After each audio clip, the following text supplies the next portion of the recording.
Bonjour à tous. Alors, on est reparti cette semaine sur la suite de notre travail sur le documentaire de la poule. Alors, on va continuer ce documentaire avec des nouvelles phrases. Cette fois-ci, nous allons nous intéresser au lieu de vie de la poule et à ses déplacements. Je vais donc donner le même travail au CE1, au CE2, donc le lieu de vie et le déplacement, mais chacun avec des difficultés différentes. Alors, je vais moins vous aider que la dernière fois, bien sûr, puisque maintenant vous connaissez un petit peu le principe. Donc, on reprend son cahier de brouillon.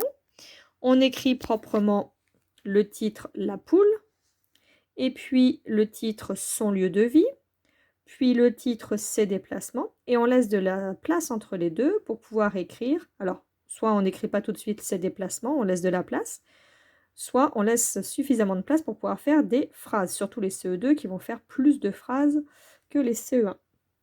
Alors pour son lieu de vie, pour ce qui concerne les CE1, vous n'aurez qu'une seule phrase à faire, puisqu'il n'y a qu'un seul mot.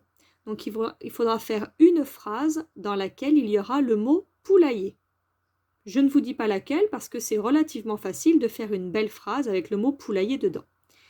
Pour la seconde partie de votre travail, les CE1, pour les déplacements, vous avez 3 mots. Alors attention, je vous ai déjà dit qu'on ne fait pas une phrase pour chaque mot. D'accord? C'est pas parce qu'il y a 3 mots qu'il faut faire 3 phrases. Je pense qu'il y a 2 mots que vous pouvez mettre ensemble dans la même phrase et ensuite un autre mot que vous pouvez mettre tout seul dans une autre phrase. Donc je compte sur vous pour réussir à me faire des belles phrases sur ce travail-là.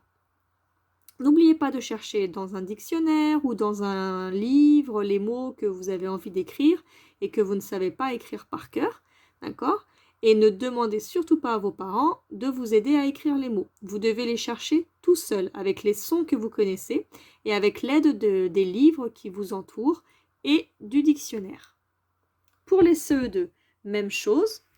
Je vais moins vous aider que la dernière fois. Je vais vous laisser faire les phrases tout seul. Il vous faudra faire une phrase avec l'information poulailler ou plein air. Je vous ai rajouté une information supplémentaire pour les CE2. Une phrase dans laquelle vous me parlerez plus particulièrement du poulailler.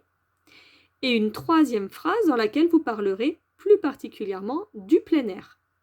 Attention, on est d'accord que moi, je n'ai absolument pas écrit des phrases. J'ai écrit des mots que vous devez mettre dans des phrases en utilisant les mots de liaison que je vous ai envoyés la dernière fois, les mais, pour, donc, etc. Les et, voilà. Donc 3 phrases pour le lieu de vie. Et ensuite, pour les déplacements, vous aurez, comme pour les CE1, 2 phrases à faire. Une phrase dans laquelle vous parlerez de courir et marcher et une phrase dans laquelle vous parlerez de voler. Voilà, je vous ai donné quelques petites indications, mais à vous de me faire des belles phrases, les CE2, avec le plus d'informations possible, les phrases les plus longues possibles, tout en respectant bien sûr le sens de la phrase. Il faut que la phrase, elle veuille dire quelque chose. Voilà, je compte sur vous pour faire du bon travail et pour m'envoyer la photo de votre travail dans votre cahier de brouillon. Bon courage à tous, bisous!